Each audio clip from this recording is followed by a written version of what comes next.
The air in JFK's first-class lounge wasn't just filtered, it was rarefied, thick with the scent of expensive perfume and quiet ambition. On that crisp autumn afternoon, two men, identical twins, Jordan and Justin Hayes, were the living embodiment of that ambition. At 28, they were the architects of a tech empire, featured on Forbes and holding tickets that cost more than most people's rent. But in the next hour, they would discover that their first-class tickets, their tailored suits, and their multi-billion-dollar valuation meant absolutely nothing to a gate agent with a prejudice, a station manager with an agenda, and a passenger who believed his skin color was the only boarding pass that mattered. Their calm, two-word response to an unbelievable request, "No thank you," would trigger a corporate earthquake, and the aftershocks would shatter lives, careers, and an entire airline's reputation forever. Jordan Hayes adjusted the cuff of his navy blue Xenia suit, the fabric whispering of quiet luxury. He took a sip of his espresso, the bitterness a welcome jolt. Across the polished mahogany table, his twin brother, Justin, was scrolling through market data on his tablet, his brow furrowed in concentration.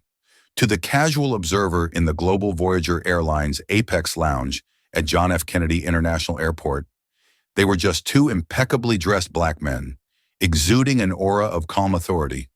They were anything but ordinary. The Hayes twins were the co-founders and co-CEOs of NexusFlow, a revolutionary AI-driven logistics firm that had, in less than 5 years, become the silent backbone of half the Fortune 500 companies' supply chains. Their software didn't just track packages, it predicted global shipping trends, rerouted fleets to avoid weather and political instability, and optimized warehouse staffing with terrifying accuracy. They were digital ghosts, their code running unseen and unheard, making the modern world move. Today they were flying to London for the final signing of the Ethelred Capital acquisition, a deal that would not only make them billionaires on paper, but would also integrate their technology into Ethelred's vast portfolio, which included, ironically, a controlling stake in Global Voyager Airlines. "Market's jittery about the Fed's next move," Justin murmured, not looking up.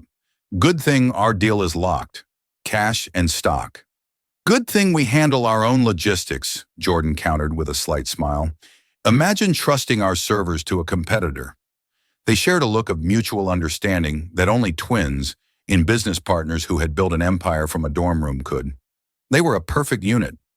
Jordan was the face, charismatic, a master negotiator, the one who charmed venture capitalists and news anchors. Justin was the engine, the coding prodigy, the systems architect, the one who saw the world in lines of code and probability matrices.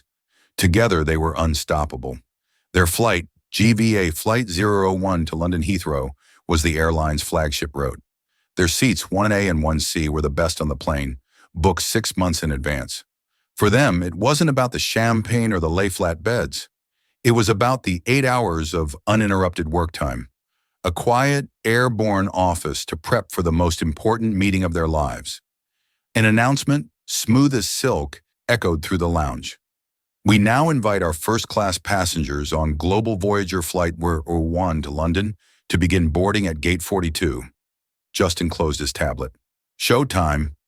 Jordan nodded, draining his espresso. "Let's go sign our lives away." They gathered their briefcases, their movements economical and purposeful.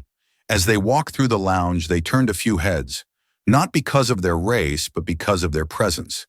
They moved with the unshakable confidence of men who knew their own value, who had built their own world and were masters of it.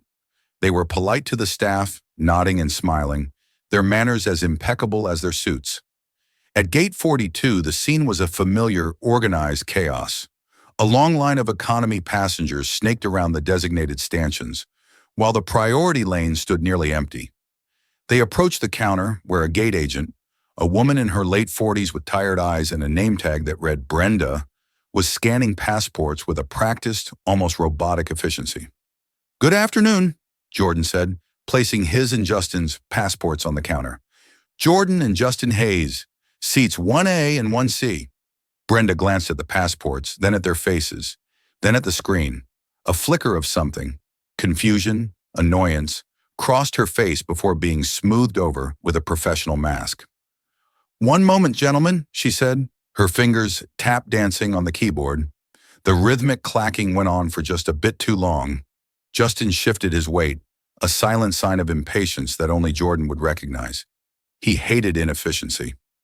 "Is there a problem?" Jordan asked, his voice calm and even. Brenda offered a tight, synthetic smile. "Just verifying a few things in the system, sir.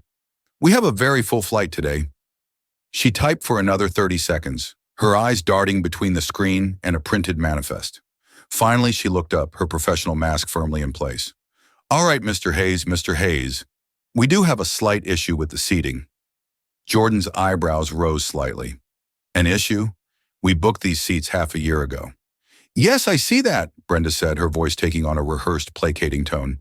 "It's just that, well, we have another one of our Apex Diamond tier passengers, a very frequent flyer, who had a last-minute request. Due to an operational need, we've had to reseat you." She slid 2 new boarding passes across the counter. Jordan didn't look at them.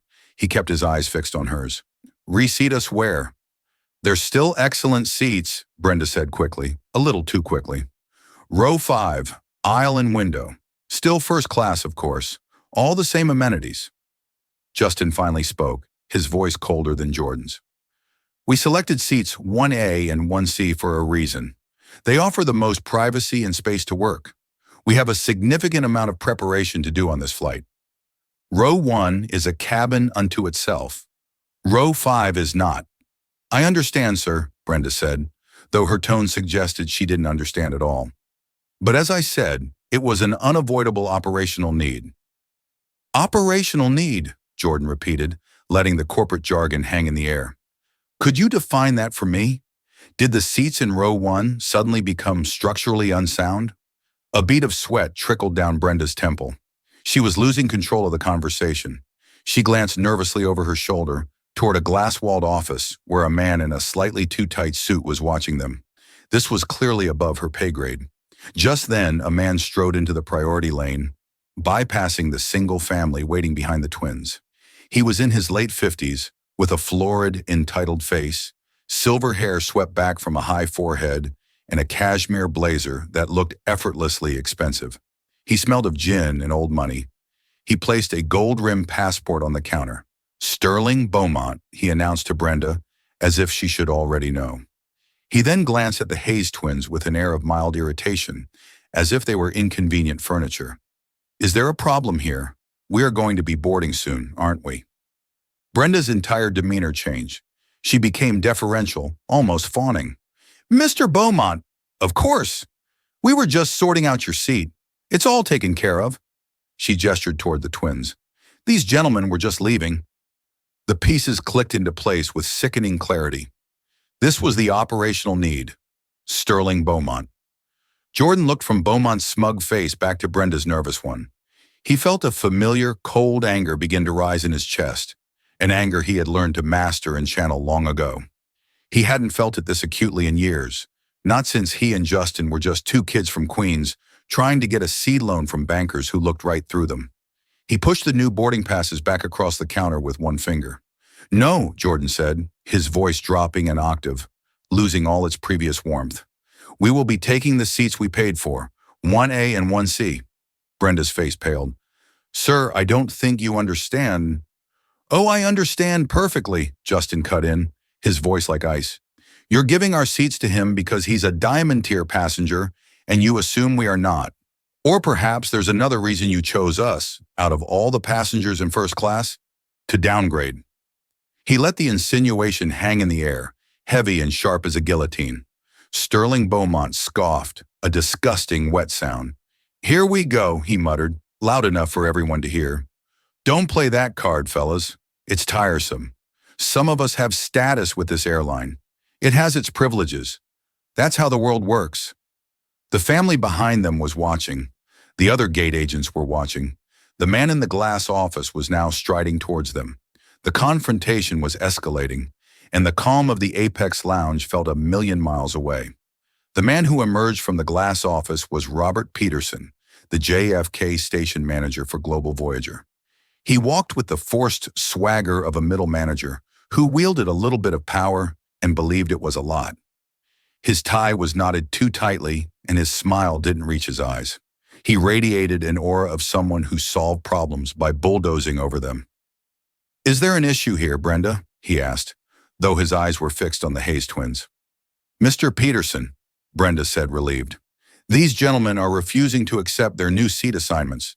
I've explained the situation."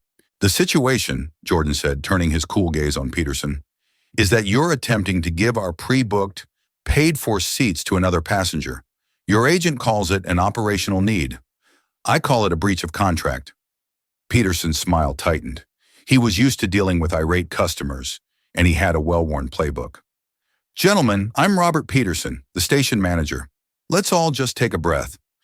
I understand your frustration. However, Mr. Beaumont here," he said, gesturing with an overly familiar hand towards the smirking man, "is one of our most valued global clients. He had a last-minute equipment change on his connecting flight, and we are simply trying to accommodate him with the seat he is accustomed to. And in the process, you disaccommodate us," Justin stated flatly. "Why us? I see a full first-class cabin on the manifest. Why were we the ones chosen for this reseating?" Peterson's eyes flickered. It was the crucial question, the one he didn't want to answer. The truth was simple. He'd scrolled through the passenger list, seen the names Jordan and Justin Hayes, and made an assumption. They weren't legacy names like Vanderbilt or Rockefeller. They weren't names he recognized from the airline's internal list of Fortune 100 CEOs. So he made a calculated risk, a gamble based on a subconscious bias he would never admit to having. He picked the names that to him seemed the least likely to cause a significant problem. The system assigned the change based on a number of factors, Peterson lied smoothly. Booking class, check-in time, frequent flyer status. It's a complex algorithm. "Show it to me," Justin demanded. As a systems architect, he knew a lie about an algorithm when he heard one. "Show me the log for that algorithmic decision. I'd be fascinated to see the weighting of the variables." Peterson blinked, thrown off his script. That's proprietary internal information. I can't do that." "How convenient," Jordan murmured. He leaned forward slightly, his voice a low, dangerous hum. "Mr. Peterson, let me make this very simple for you. We are not moving from our assigned seats.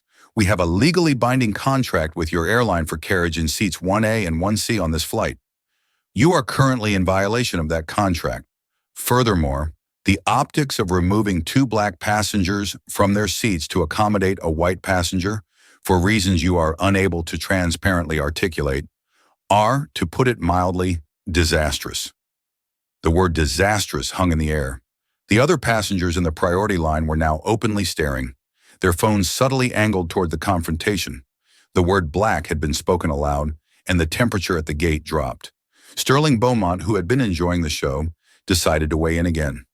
"Oh, for God's sake," he huffed, "just give them a few thousand air miles and be done with it. Some people are just looking for a handout." The insult was so blatant, so dripping with racist condescension, that for a moment, even Robert Peterson looked uncomfortable. Justin, however, didn't even flinch. He simply turned his head slowly and looked Beaumont up and down. A forensic, dismissive scan that seemed to take in every thread of his cashmere blazer and find it wanting. "A handout," Justin said, his voice soft but carrying across the now silent gate area. "Sir, my brother and I could buy this airline and sell it for scrap metal before lunchtime. We are not looking for a handout. We are demanding the service we paid for, something a valued global client like yourself should understand." The sheer, unadulterated confidence of the statement stunned the onlookers. Beaumont's florid face went from smug to purple. He was speechless. Peterson saw his chance to regain control. He stepped between them, adopting a sterner tone. "All right, that's enough. Gentlemen, you are creating a disturbance. Now you have two options. You can accept the seats in row 5, along with a travel voucher for your inconvenience." "We're not interested in a voucher," Jordan said. "Or," Peterson continued, his voice hardening, "you can be denied boarding for failing to comply with the instructions of the ground crew. In that case, you will be escorted from the gate by airport security, and your tickets will be forfeited. The choice is yours. But this plane is not being delayed because of you." It was the nuclear option, the ultimate threat. public humiliation, financial loss, and the full force of airport authority.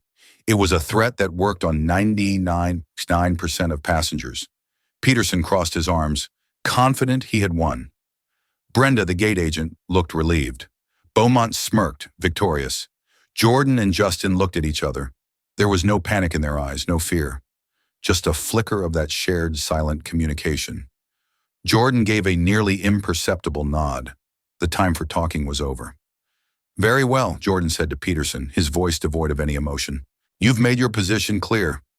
He reached into his suit jacket, and for a split second, Peterson flinched as if expecting something else. But Jordan simply pulled out his phone. He didn't fumble with it. He didn't search for a number. He swiped once and pressed a single name on his favorites list. He put the phone to his ear. Peterson watched, a smug look on his face, assuming they were calling their lawyer or, even better, trying to record the incident for a pointless social media rant. The phone was answered on the first ring. "Harrison, it's Jordan Hayes," he said, his voice casual as if he were calling an old friend about dinner plans. "Apologies for calling you directly. Justin and I are at JFK Gate 42, about to board Flight 001 to London for our meeting tomorrow." "Yes, that's the one." He paused, listening. A slow, predatory smile touched his lips. "Well, that's the thing," Jordan continued. "We're having a bit of trouble boarding. The station manager here, a Mr. Robert Peterson, is insisting we give up our seats for another passenger. He's threatening to have us removed by security if we don't comply." Peterson's smug expression began to melt. Who was Harrison? A lawyer? Some corporate complaint officer? It didn't matter. He had the authority here. Jordan listened again. "Yes, that's what I thought. Can you hold on for 1 second, Harrison?" He lowered the phone and looked directly at Robert Peterson, whose face was now a mask of confusion. "Mr. Peterson," Jordan said, his voice dangerously calm, "I have Harrison Davenport on the line. I believe you know the name?" The color drained from Robert Peterson's face. It was as if he'd been electrocuted. Harrison Davenport was not just a name. He was the CEO of Ethelred Capital, the titan of industry, the man who owned the parent company of Global Voyager Airlines, the man who, effectively, owned Robert Peterson's entire career.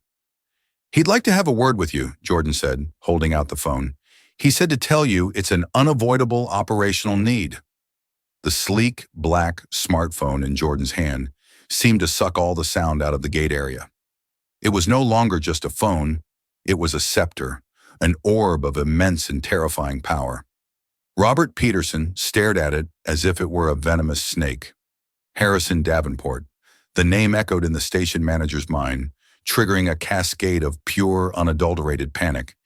He didn't just know the name. He revered it, feared it. Davenport was a legend, a ruthless corporate raider from the 80s who had mellowed into a revered elder statesman of global finance. His picture was in the GVA corporate newsletter every other month. He was the big boss in a way Peterson had only ever conceived of abstractly, a god on a corporate Olympus he would never, ever be summoned to. And he was on the phone. This phone. I... Peterson stammered, his carefully constructed authority crumbling into dust. His gaze darted from the phone to Jordan's impassive face, to Justin's cold stare. He looked at Brenda, who looked like she was about to faint. He looked at Sterling Beaumont, whose smug entitlement was rapidly being replaced by a dawning, horrified confusion. "He's waiting," Jordan said, his voice flat. He gave the phone a little shake. With a trembling hand, Peterson took the phone. It felt heavy, like a block of lead. He brought it to his ear, his knuckles white. Hello," he squeaked, his voice a pathetic caricature of his usual bluster. "This is Robert Peterson." He listened. The entire gate area was dead silent, save for the hum of the airport and the distant boarding calls for other worlds, other destinations. Everyone was watching Peterson's face transform. It went from pale to ashen. His eyes widened, his jaw went slack. He started nodding furiously, a puppet whose strings were being pulled from a London boardroom. "Yes, Mr. Davenport, I understand, sir." "No, sir. There was a miscommunication, a significant one, a terrible one." He swallowed hard, a dry, clicking sound. "Yes, sir, immediately, of course. My deepest, most sincere apologies to them, and to you, sir." He listened for another 10 seconds, his face collapsing in on itself. The final words from the phone must have been a death sentence. "Yes, sir," he whispered. "I understand." Peterson lowered the phone, his hand shaking so violently he nearly dropped it. He numbly handed it back to Jordan, avoiding his eyes, unable to meet the gaze of the man he had threatened just moments before. He turned to Brenda, his voice a choked, strangled thing. "Reprint their boarding passes, seats 1A and 1C. Now." Brenda, galvanized by terror, practically threw herself at the keyboard. The printer spat out the 2 original boarding passes with a screech. Peterson then turned to Sterling Beaumont, and for the first time, a flicker of his former self, the bully, returned, now directed at a new target. "Mr. Beaumont, there has been a change. Seats 1A and 1C are occupied. We have a lovely seat for you in row 7, by the galley." Beaumont's jaw dropped. "Row 7? By the galley? That's unacceptable. I am an Apex Diamond member. Do you know who I am?" "Right now," Peterson said, his voice laced with the venom of a man who knows he is already dead and wants to take someone with him. "You are the passenger in 7B. Now, if you wish to board this flight, I suggest you take your ticket and get in line. Otherwise, I will have you removed for causing a disturbance." He threw the threat Beaumont had celebrated moments ago right back in his face. The irony was so thick, it was suffocating. Beaumont, purple with rage and humiliation, snatched the ticket for 7B and stormed down the jet bridge without another word, shoving past another passenger in his fury. Finally, Peterson faced the Hayes twins. He looked like a man who had aged 20 years in 2 minutes. His suit seemed to hang off him. Mr. Hayes, he began, his voice cracking. I cannot express it, the depth of my apology. This was a catastrophic failure in judgment. It was my failure. I take full responsibility." Jordan simply took the freshly printed boarding passes from a trembling Brenda. He handed one to Justin. He didn't offer a word of forgiveness. He didn't offer a word at all. He and his brother simply turned and walked toward the jet bridge, their mission accomplished. As they walked past the now open door to the manager's office, they could hear Peterson's voice pleading into his own phone. "Susan, get me HR. No, get me Frank in corporate affairs. Tell him I have a code black situation. No, don't ask, just do it." On the jet bridge, just before entering the aircraft, they were met by a frantic, breathless flight attendant. She was older, with a helmet of blonde hair and a name tag that read, Deborah. Mr. Hayes, she said, her smile wide and panicked. "I'm Deborah Finch, the purser for today's flight. I am so terribly sorry for the confusion at the gate. Please allow me to escort you to your seats. Can I get your coats? Would you like a glass of champagne before we even take off? Water? Anything at all?" The fawning was as nauseating as the earlier hostility.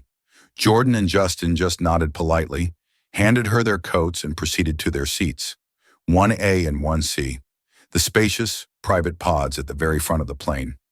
As they settled in, Justin looked out the window, watching the ground crew scurry below. He turned to his brother. "That was unpleasant," he said, his voice a low thrum. "It was necessary," Jordan replied, loosening his tie. "Davenport?" He asked if Peterson's decision-making was indicative of the kind of operational efficiency he could expect from GVA moving forward. Jordan said with a dry smile. He then asked for the names of everyone involved, the gate agent, the manager, and the purser on this flight who was supposed to have her passenger manifest in order. Justin nodded slowly. "So, Peterson is gone." "By the time we land in London," Jordan confirmed, "he won't just be fired. His name will be radioactive in this industry." A different flight attendant, younger and visibly nervous, approached them. Mr. Hayes, a pre-departure glass of Dom Perignon?" "Thank you," Jordan said, accepting the glass. He took a sip, the cool bubbles a sharp contrast to the heated confrontation. He looked across at his brother, who was already opening his laptop. The incident was over. They had won. But a deep, resonant anger still hummed within him. It wasn't about the seat. It was never about the seat. It was about the casual, reflexive disrespect, the assumption of their inferiority, The fact that in 2025, in a first-class lounge, with the world at their feet, they still had to make a phone call to the top of the food chain just to be treated with basic human dignity. The karma, he thought, wouldn't just be Peterson getting fired. The real karma would be systemic, and they were now in a position to deliver it. The climb of GVA Flight 01 away from the New York coastline was flawlessly smooth. Below, the city lights fractured into a brilliant, receding tapestry. Inside the serene bubble of the first-class cabin, the clinking of crystal and the hushed murmur of conversation created a bubble of manufactured peace. For Jordan and Justin Hayes, seated in their sprawling pods in 1A and 1C, the atmosphere was thick with a profound and chilling irony. They were being treated like royalty in a kingdom whose seneschal they had just condemned to execution. Deborah Finch, the purser, was a whirlwind of anxious hospitality. Her movements were too quick, her smile too wide, stretched taut over a mask of sheer terror. She approached their seats not with the relaxed confidence of a senior crew member, but with the trembling deference of a courtier approaching a volatile monarch. "Mr. Hayes, is the temperature to your liking?" she'd ask Jordan, her eyes pleading. "Mr. Hayes," she'd pivot to Justin, "may I offer you another refreshment? A warm towel, perhaps? I have personally selected a wonderful single malt from our collection that I think you might enjoy." They accepted her offerings with placid, almost clinical politeness. They knew her performance was not for their benefit, but for her own. She was acting out the final scene of her career, hoping for a reprieve that would never come. To them, her frantic service was more damning than the initial insult. It was an admission of guilt, a tacit acknowledgement that the respect she was now showing was conditional, triggered only by the revelation of their power, not by their shared humanity. Midway across the Atlantic, as Justin worked on refining a predictive model for the Ethelred merger, Jordan's laptop chimed with a secure message notification. It was from Harrison Davenport. The subject line was simply, "Update." The body of the message was brief, brutal, and stripped of all corporate euphemism. J. Phase 1 complete. The assets have been neutralized. Peterson, station manager, Walsh, gate agent, and Finch, purser, have been terminated. Internal review of JFK ground operations has commenced. This is a deeper rot than a few bad apples. We are treating it as a systemic infection, awaiting your input for Phase 2 upon landing. Enjoy the flight. H. Jordan read the message twice. Assets have been neutralized. The language was as cold and efficient as the Nexus flow code his brother was writing. He showed the screen to Justin, who read it, his expression unchanging. "He's not wasting any time," Justin noted, turning back to his work. "It's why he runs a $100 billion conglomerate and other people run parking lots," Jordan replied quietly. He looked out the curved window at the deep, star-dusted blackness of the sky. The power they wielded felt as vast and as cold as that void. This wasn't a moment of triumphant glee. It was a sober, weighty realization of the responsibility they now carried. They hadn't just gotten people fired, they had triggered a corporate purge, and Harrison Davenport had just handed them the authority to direct the next wave. For Robert Peterson, the unraveling began the moment the jet bridge retracted from GVA Flight 01. A wave of sweat-soaked relief washed over him. The plane was gone. The problem was airborne. He could now begin the damage control, spin the narrative, and paint the Hayes twins as unreasonable and aggressive. He retreated to his glass-walled office, loosening his tie, and dialed the number for Frank Massey, GVA's Senior Vice President of Corporate Affairs, a man whose job it was to make mountains look like molehills. Frank picked up on the second ring. "Peterson, this better be good." "Frank, listen, we had a situation at the gate with the London flight," Peterson began, trying to sound controlled. "Two passengers, the Hayes brothers, were being difficult about a seating accommodation for Sterling Beaumont." He didn't get any further. Massey cut him off, his voice suddenly frigid. "Stop talking, Rob. Just stop. Do you have any idea what you've done?" "I was accommodating a diamond-tier client," Peterson protested, his voice rising. "You threatened Harrison Davenport's multi-billion-dollar acquisition partners," Massey hissed into the phone. The words were like bullets. "You didn't just step on a landmine, Rob. You built the landmine, painted a bullseye on it, and did a swan dive right onto the detonator. Davenport himself called our CEO. Himself. Peterson's blood ran cold. I can fix this. I'll write them an apology. You will do nothing, Frank commanded. You will stay in your office and you will not speak to anyone. Is that understood? The line went dead. Peterson stared at his phone, his heart hammering against his ribs. Panic, thick and suffocating, closed in. 20 minutes later, two men in dark, impeccably tailored suits appeared at his office door. They weren't airport cops. They were from GVA's headquarters, corporate security. The men you see when there has been a major embezzlement or when an executive needs to disappear quietly. One stood blocking the door, arms crossed. The other, a man with a face like carved stone, stepped inside. "Robert Peterson," he said, though it wasn't a question. "My name is Arthur. I'm here to inform you that your employment with Global Voyager Airlines is terminated, effective immediately for gross misconduct. Please hand over your company identification, keys, laptop, and phone." "You can't do this," Peterson blustered, a pathetic echo of the authority he had wielded an hour ago. "I have a contract." Arthur didn't even blink. "Your contract has a morals and conduct clause.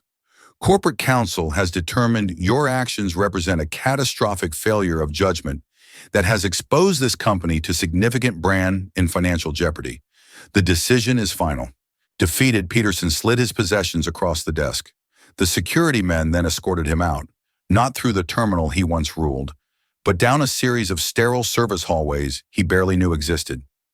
Employees, baggage handlers, cleaners, junior agents saw him being walked out. They averted their gazes, whispering into their radios. He was a ghost, a pariah.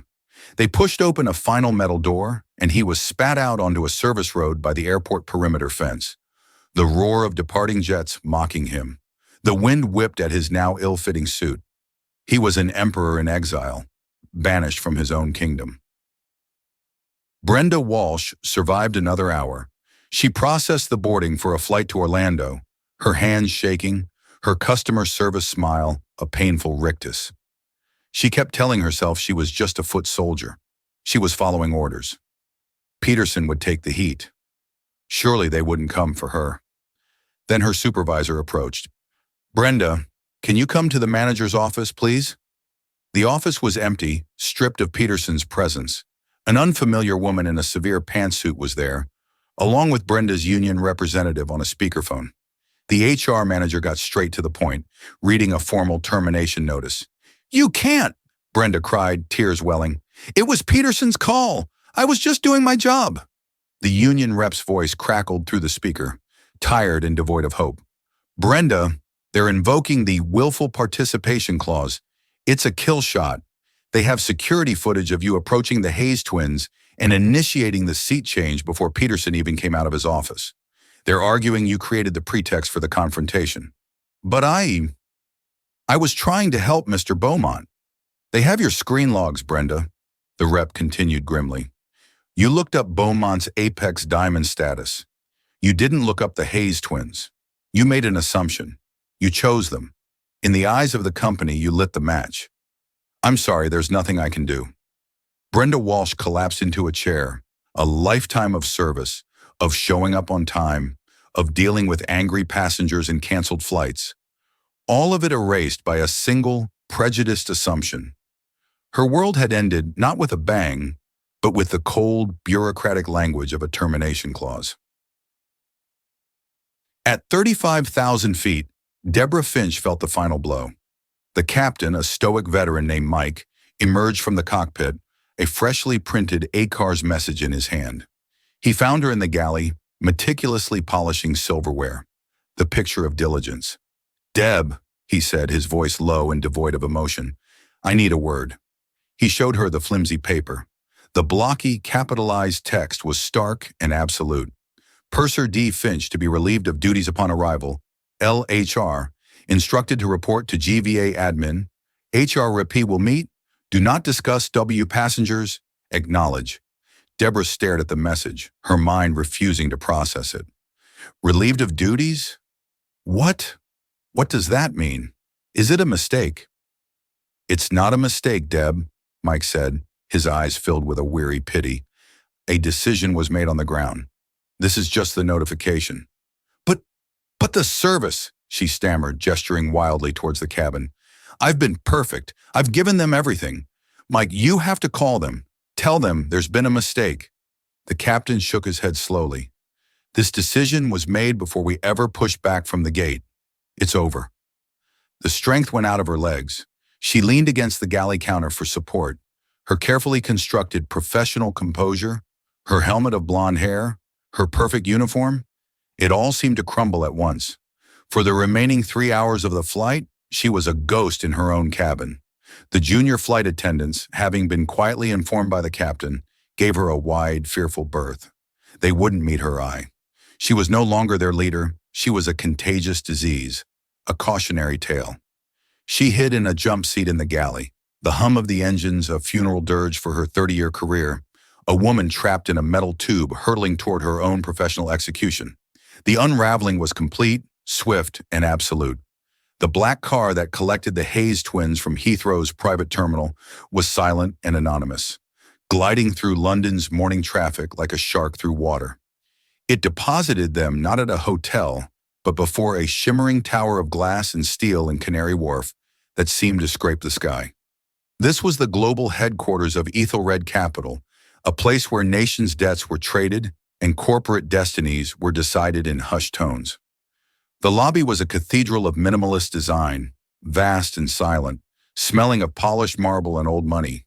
There was no bustle here, only the quiet, confident hum of immense power.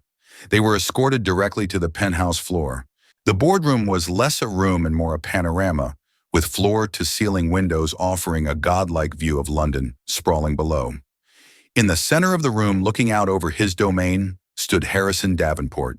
He turned as they entered, his sharp blue eyes appraising them.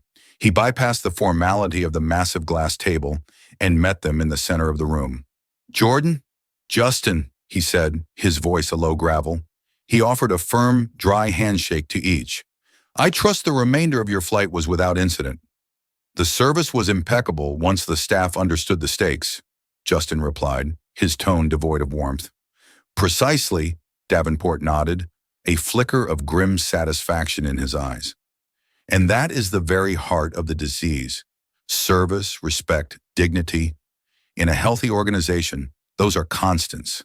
In a sick one, they are variables, dispensed based on a flawed calculus of perceived power.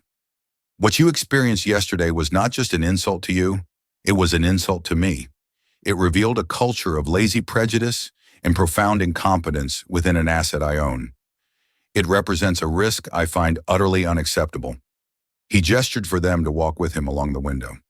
"I did not build this," he said, sweeping his hand across the view of the city, "by tolerating rot. When a surgeon finds a tumor, he does not placate it. He does not offer it a voucher for its inconvenience.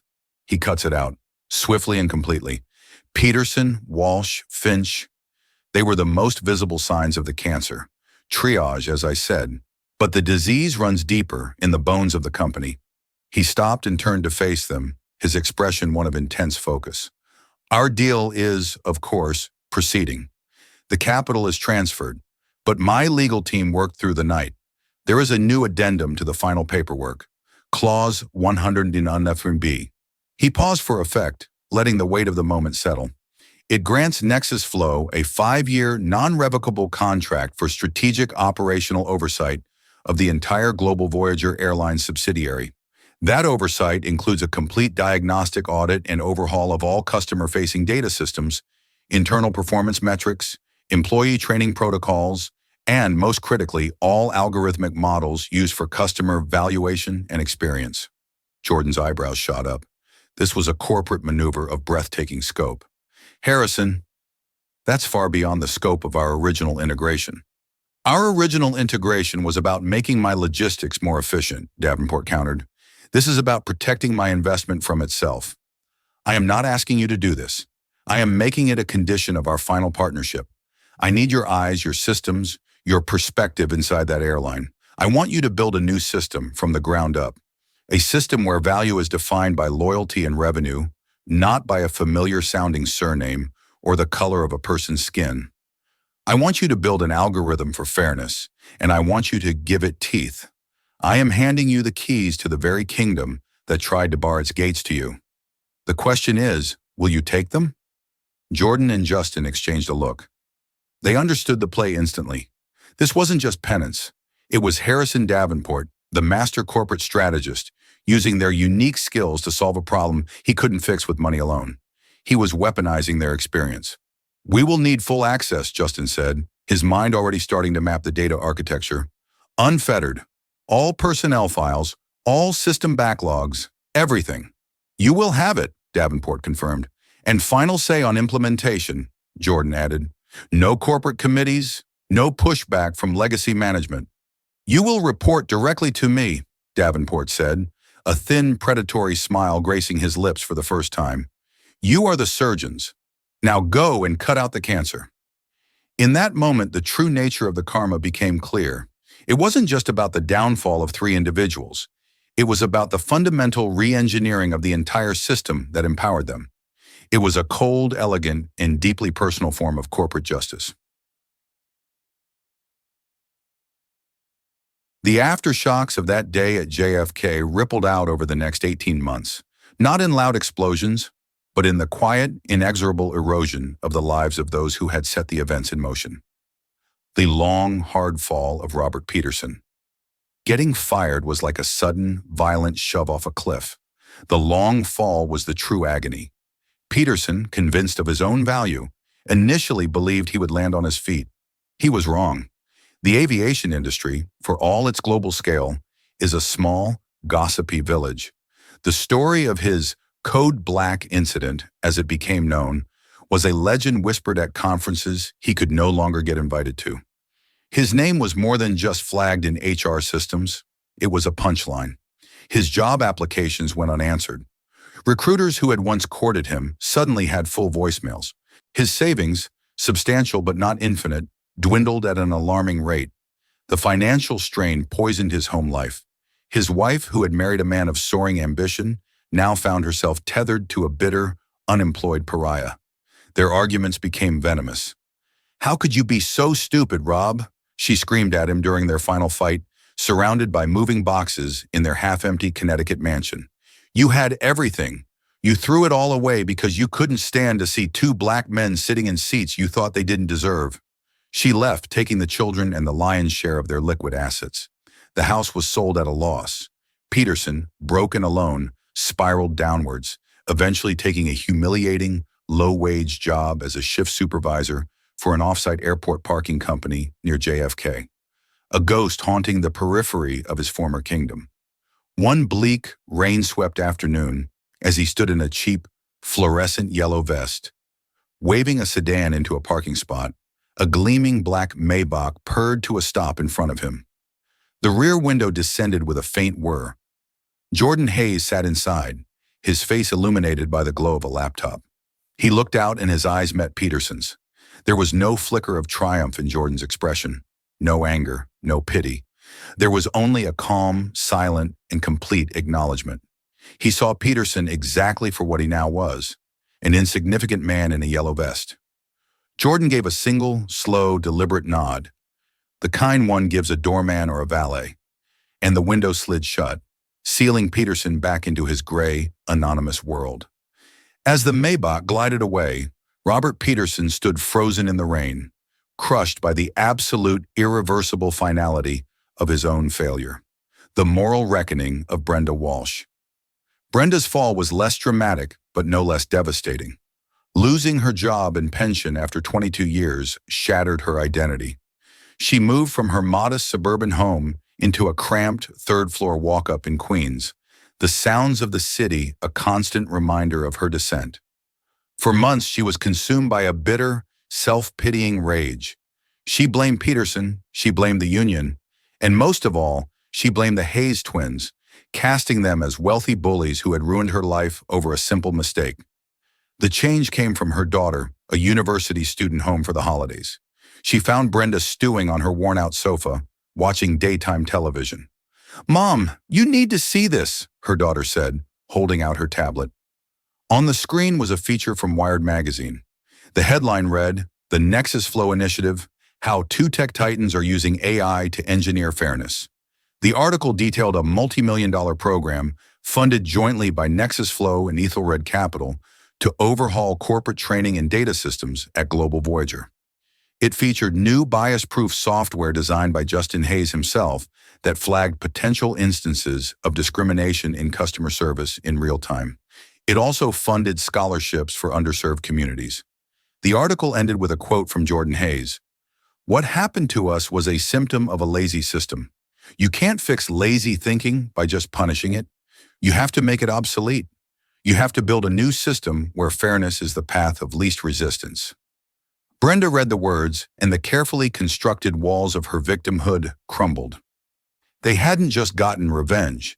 They had taken an ugly, personal incident and used their immense resources to build something positive, something that would prevent it from ever happening again. For the first time, she saw her own role clearly. She was not the victim. She was the lazy system. Her casual, reflexive prejudice was the catalyst for all of it. Her karma was not the loss of her job or her house. It was this moment of excruciating clarity, the moral weight of knowing she had been a footnote in a story about progress she had actively resisted. The elegant sabotage of Sterling Beaumont. Sterling Beaumont's karma was the most exquisitely tailored. He left the flight in London fuming, but the incident soon faded for him into an amusing anecdote about uppity new money to be told at his country club. His world of inherited wealth and privilege, he believed, was invulnerable. His company, Beaumont Heritage Imports, was his proof. It relied on shipping priceless antiques and art across the globe. This was a world of logistics, a world he never thought about, a world that, unbeknownst to him, was being rapidly conquered by Nexus Flow.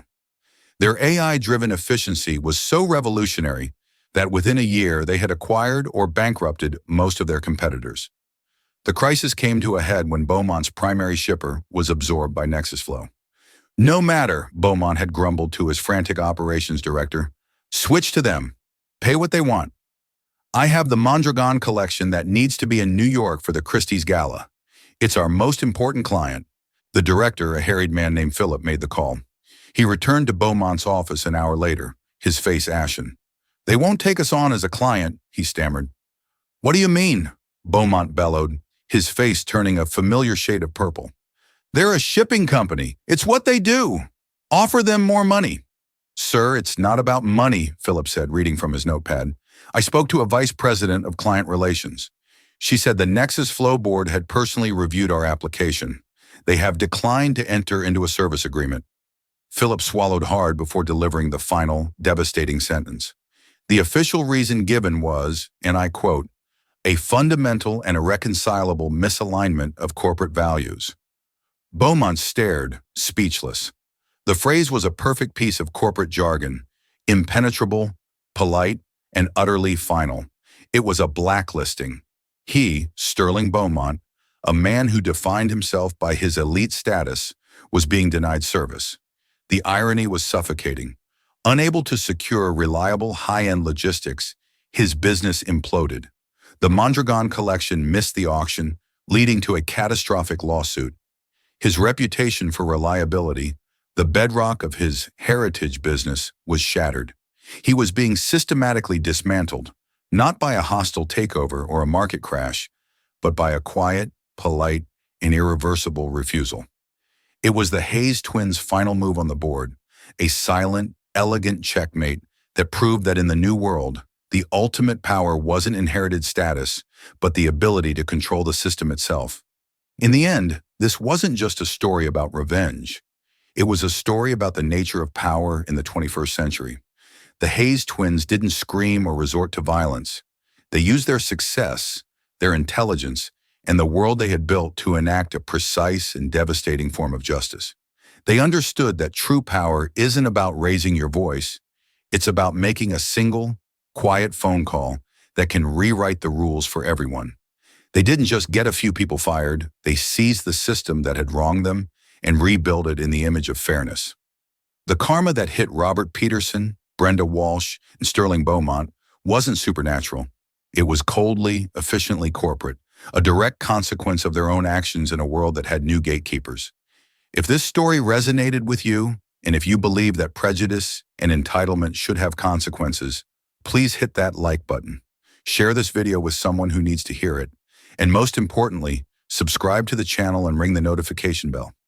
We share real-life stories of drama, justice, and karma every week, and you won't want to miss what's coming next. What do you think? Was the response justified? Let us know in the comments below.